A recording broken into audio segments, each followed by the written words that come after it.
이번엔 전략 플러스 시간입니다. 크래프트 테크놀로지스 오기석 에이펙 대표 연결되어 있습니다. 안녕하십니까? 네, 안녕하십니까. 크래프트 테크놀로지스 오기석입니다. 네, 올해 1월에 미국 시장 종종 불안한 모습을 보여주기는 했지만 그래도 상승으로 마감했습니다. 다만 막판에 하락세가 조금 있었는데 AI 모델이 판단하는 현재 시장의 방향성 어떻습니까? 네, 오늘은 사실 기분 좋게 반등에 성공했지만 이제 1월 마지막 거래였던 그 1월 31일의 경우에는 사실 급락으로 이제 마감을 했었었는데 현재 사실 여러 가지 시장에 이제 그 뉴스들이 있지만 3월 금리 인하에 대한 기대감이 많이 사그라진 것이 이제 그 1월 마지막 그 주식시장의 문제점 중에 하나였다라고 이제 평가할 수 있을 것 같고요. 결국 그 뉴스로 인해서 지금 시장 1월 막판에 좀 충격은 이제 받았지만 실적 시즌이 이제 본격적으로 시작하면서 현재 개별 종목별로 뉴스를 소화하고 있는 상황입니다. 오늘 발표된 애플 같은 경우는 이제 중국발 이제 좀 악재로 인해서 지금 시간의 주가에서 하락을 하고 있지만 나머지 종목들 메타라든지 아마존 같은 종목들은 다시 이제 재상승을 하고 있는 그런 모습을 보이고 있거든요. 그래서 시장이 그 휩쓸려 다니는 것이 아니라 개별 종목별로 이제 펀더멘탈이 훨씬 더 중요해지는 그런 장이 아닌가라는 생각을 하고 있습니다. 현재 이제 크래프트 AI 모델 같은 경우는 현 시점에서는 시장의 하락 위험을 크게 이제 높게 보지는 않고 있고요. 지금 사실 거의 미국 관련해서 13주 연속 이제 시장의 위험이 높지 않다라는 그런 시그널들을 지금 보내고 있는데 다만 이제 일부 이제 일각에서는 여전히 그래도 시장에 좀 위험 요인들이 발생하고 있다. 라는 얘기하고 있는 것 중에 하나가 현재 미국 지방은행들입니다. 미국 지방은행들을 이제 추정하는 ETF들을 보면 지난 한 3일 동안 거의 10% 가까운 하락을 겪었는데 결국은 현재 지금 그 한국도 같은 유사한 문제를 겪고 있지만 상업용 부동산 문제에서 나타나고 있는 이런 문제들이 지방은행들의 재정 건전성에 이제 영향을 미칠 것이다. 혹은 이제 대체자들표에 이제 문제를 가져올 것이다. 라는 이런 여러 가지 지금 그 분석들이 나오면서 좀 악재로 지금 대두를 하고 있지만 현재 사실 그 악재를 제외하고는 시장에 나타나는 데이터상으로는 별다른 이제 문제는 보이지 않는 상황이다. 라는 것도 이제 말씀드리고 싶고요. 그렇기 때문에 여전히 저희 AI 모델 같은 경우 시장의 급락 가능성은 제한적이다. 라고 이제 예측을 하고 있고, 이 부분에 대해서 사실 뭐 2월 초 첫 거래 시작부터 이제 좀 기분 좋은 상승을 시작한 게 아닌가라는 생각을 하고 있습니다. 네, 말씀해주신 부분들이 충분히 공감되기도 하는데요. 다만 시장의 불안 요소는 아직 남아있는 것 같습니다. 얼마 전에 월가의 미친 황소로 불리는 인물이죠. 짐 크레이머는 기술주들을 다 정리해야 된다, 이익 실현에 나서야 된다 이런 발언도 했었고 또 미국 상업용 부동산 문제도 계속 심화되고 있는데 이 부분에 대해서는 어떻게 보시죠? 네, 그 짐 크레이머의 발언 같은 경우는 이제 물론 이제 워낙 이제 시장에 대한 인사이트를 가지고 계신 분이긴 하지만 그래도 조금은 이제 걸러서 들을 필요가 있지 않나라는 생각을 하고 있는 게 짐 크레이머의 발언이 사실 항상 다 맞았던 건 아닙니다. 굉장히 좀 많이 틀리기도 했었었고 다만 이제 어느 정도 이제 이해가 가는 부분 중에 하나는 사실 지금 최근에 이제 뭐 오늘까지 이제 발표된 이제 그 데이터들을 살펴보면 지금 발표된 데이터들 그러니까 2023년 4분기 이제 실적에 대한 이익 성장세를 보면 애플, 뭐 아마존, 구글, 메타, 마이크로소프트, 엔비디아 보통 이제 그 매그니피선트 세븐이라고 혹은 M7이라고 부르는 종목들 중에서 테슬라를 제외한 종목들 다 이제 초대형 이제 IT 종목들입니다. 이 종목들 같은 경우는 지금 2023년에 2023년 4분기에 이익 성장세가 53%에 달하고 있어요. 연환산으로 봤을 때. 다만 이 6종목을 제외한 나머지 S&P 500 같은 경우는 평균적으로 10% 가까운 이익 하락이 지금 발견이 되고 있습니다. 이런 것들을 지금 생각을 하면 오히려 역성장을 지금 가지고 있다라는 것을 지금 확인할 수가 있는데 2024년 1분기로 들어가면 아직 이건 사실 실제 실적 발표가 된 건 아니지만 예상치입니다. 예상치를 보면 그 슬림 현상은 사실 지금 더 심해지고 있습니다. 지금 아마존 그리고 구글, 메타, 엔비디아 네 가지 종목에 대해서는 연환산으로 봤을 때 이익 성장률이 거의 70, 9%, 80%에 가까운 이익 성장률을 보일 것이다라고 기대하고 있지만 이를 제외한 나머지 모든 종목들의 평균은 0%거든요. 그러니까 이익 성장이 없다라고 지금 평가를 하고 있기 때문에 이러한 쏠림 현상으로 인해서 지금 그 일부 혹은 일각에서는 어떤 식으로 얘기하냐면 2000년도 초반에 닷컴 버블과 비슷한 상황이다. 그 당시에도 사실 몇몇 종목으로 워낙 많은 쏠림 현상들이 나타났었는데 그 부분이 지금 다시 지금 반복되는 것이 아니냐라는 두려움을 지금 일부에서는 얘기를 하고 있고요. 저는 개인적으로는 사실 뭐 닷컴 버블과 현재 상황은 전혀 다르다. 라고 보고 있지만 사실 펀더멘탈적으로 그 당시는 해당 기업들이 실제 이익 성장이 없었었던 상황에도 주가가 올라갔던 부분이고 지금 이익이 받쳐주고 있기 때문에 전혀 다르다라고 보고 있지만 다만 이제 이러한 쏠림 현상이 나타나는 경우들은 종종 이제 시장의 방향성에 변곡점이 되었던 그런 경우들이 있었던 거는 한번 환기할 필요는 있는 것 같습니다. 네, 그렇다면 이런 상황 속에서 투자는 과연 어느 쪽에 해야 되는지 여전히 기술주가 유망한 상황입니까? 우선은 저희 ETF 중에서 이제 AI 모멘텀 ETF가 사실 올해 성과가 가장 좋기는 좋습니다. 그 1월로 한정을 했을 때 S&P 500 같은 경우 한 1.3% 정도 상승했을 때 저희 모델은 한 5.8% 가까이 상승을 했거든요. 근데 이 모델에 지금 보면 그 사실 어제 이제 리밸런싱이 일어났는데 그 종목 변경이 일어났는데 그 우선 여전히 지금 기술주 중심으로 투자를 하고 있다. 라는 거는 말씀드리고 싶습니다.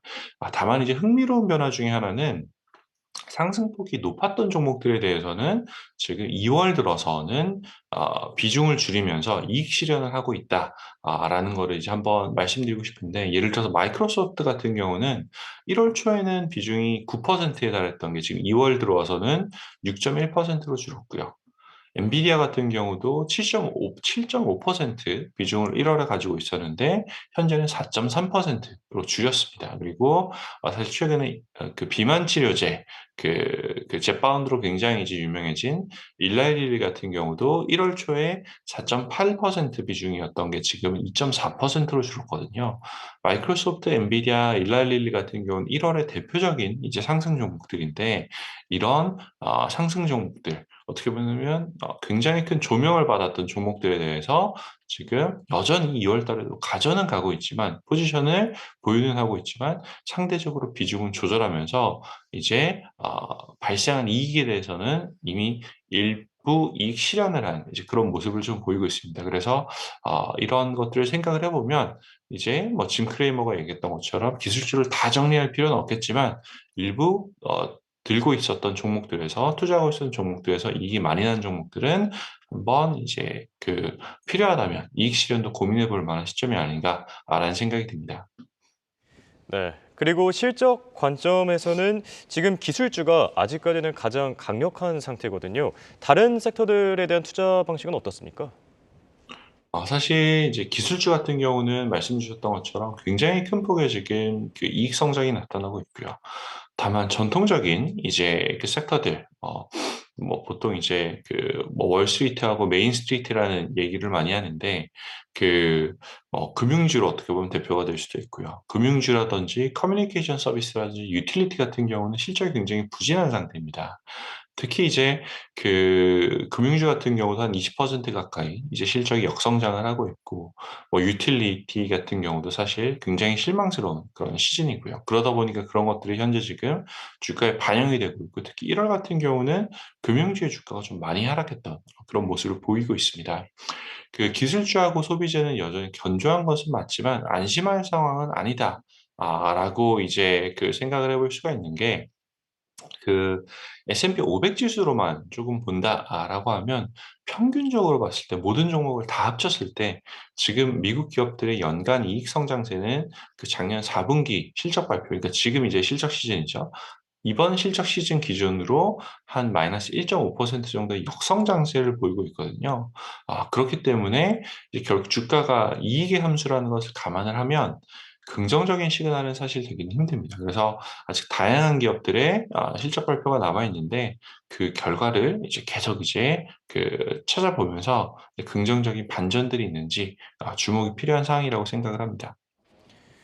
네. 그리고 전일 FOMC가 상당한 주목을 받았었죠. 파월의 발언 이후에 증시가 급락하기도 했었는데요. 자, 오늘 CME 페드워치에 따르면 3월 금리 인하 가능성 30% 수준까지 낮아졌습니다. 그리고 골드만삭스의 경우에는 이 금리 인하 전망치를 3월에서 5월로 옮기기도 했었고요.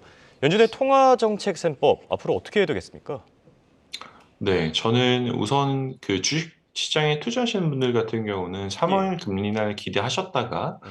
이제 그게 그 5월 혹은 그 이후로 미뤄지면서 실망을 하신 분들이 이제 많을 거라고 생각하지만 오늘 사실 주식 시장의 그 반등에서 봤듯이 3월 금리 인하가 미뤄진 것이 사실 꼭 나쁜 것만은 아니다라는 생각을 하고 있습니다. 예. 왜냐하면 골드만삭스도 그렇고 다른 기업들 같은 경우도 지금 3월 금리 인하를 점쳤던 그런 기업들, 투자은행들의 경우는 많은 경우 사실 이제 급격한 경기 침체가 발생하기 때문에 3월에 금리를 인하할 것이다.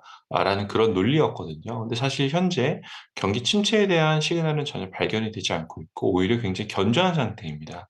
그렇기 때문에 5월로 혹은 6월로 금리 인하 시기가 미뤄진다라고 하더라도 그 전반적인 경제 상황이나 기업의 실적적인 측면으로 봤을 때는 오히려 나쁘지 않을 수도 있다라는 생각을 이제 하셨으면 좋을 것 같고요. 사실 그 글로벌 투자은행들 중에서 거의 한 70% 가까운 비중은 사실 작년부터 계속 6월 이후에 금리 인하를 예측을 해오고 있었습니다. 그렇기 때문에 이번 사실 3월 금리 인하가 이루어지지 않은 것 자체는 어제 하루에 사실 그 시장의 악재로서는 작용할 수 있겠지만 장기적인 악재로서 작용할 가능성은 제한적이라고 생각을 합니다. 네, 그리고 오늘 장 마감 이후에 빅테크 공룡들의 실적 발표가 이어졌었죠. 앞서도 잠시 언급해 주셨지만 아마존과 메타 정말 놀라웠습니다. 메타는 뭐 말 그대로 지금 고공행진을 하고 있고요. 그런데 애플의 실적은 조금 아쉬웠고 지금 시간 외 거래에서도 빠지고 있는데 실적 관련 내용들도 한 번씩 짚어주시고 가시죠. 네, 맞습니다. 애플 같은 경우는 사실 현재 지금 미국의 대장주죠. 그 3조 달러를 넘는 이제 시총을 가지고 있고, 이제, 그렇기 때문에 사실 투자자들의 기대감도 그만큼 컸던 게 아닌가라는 생각을 하고 있습니다. 특히 애플 같은 경우는 지금 시간에서 하락하는 이유는 중국 내에서 사실 이제 그 성장이 오히려 역성장으로 마이너스 12% 가까운 역성장세를 지금 보이고 있기 때문에 이 부분에서 어떻게 보면은 예전에 이제 삼성전자 갤럭시 모바일 폰이 그 마켓 시어를 잃어가던 그런 모습을 지금 다시 한번 기시감을 투자자들이 느끼는 것이 아닌가라는 것 때문에 지금 하락을 하고 있고 하락 자체가 지금 보면 그냥 단순히 빠지는 것이 아니라 굉장히 큰 그 거래량을 같이 동반을 하면서 이제 빠지고 있기 때문에 내일 이제 미국장이 다시 열릴 때까지 어떤 식으로 소화를 할지 지켜봐야 될 것 같고요. 메타하고 아마존 같은 경우는 지금 역설적이라고 그 반대로 굉장히 큰 폭의 지금 이익 성장이 나타나고 있고 주가도 많이 오르고 있습니다. 근데 이런 것들을 보면 하나의 생각이 지금 드는 것 중에 하나가 메타 같은 경우는 사실 작년으로만 놓고 보면 굉장히 좀 부진했던 종목, 특히 2022년으로 넘어가면 코로나 이후에 가장 크게 타격을 받았던 그 기술 업종 중에 하나인 것 같습니다. 근데 그것이 지금 오히려 낮아진 밸류에이션이 지금 투자자들이 이제 그 실적 그 어닝 서프라이즈에 환호를 할 수 있는 그런 환경을 만들어준 게 아닌가라는 생각이 들어서 저는 뭐 개별 종목들의 주가는 좀 갈리고 있지만 시장 전반적으로 보면 굉장히 긍정적인 혹은 이제 그 변화라고 생각을 하는 게 실적에 따라 한 방향으로 모든 것이 다 쏠리는 것이 아니라 개별 실적의 펀더멘탈에 맞춰서 주가가 움직이고 있기 때문에 여전히 미국 시장은 굉장히 건강한 체력을 가지고 있다라는 생각이 같이 듭니다. 예, 알겠습니다. 지금까지 도움 말씀을 크래프트 테크놀로지스의 오기석 에이펙 대표였습니다. 감사합니다. 감사합니다.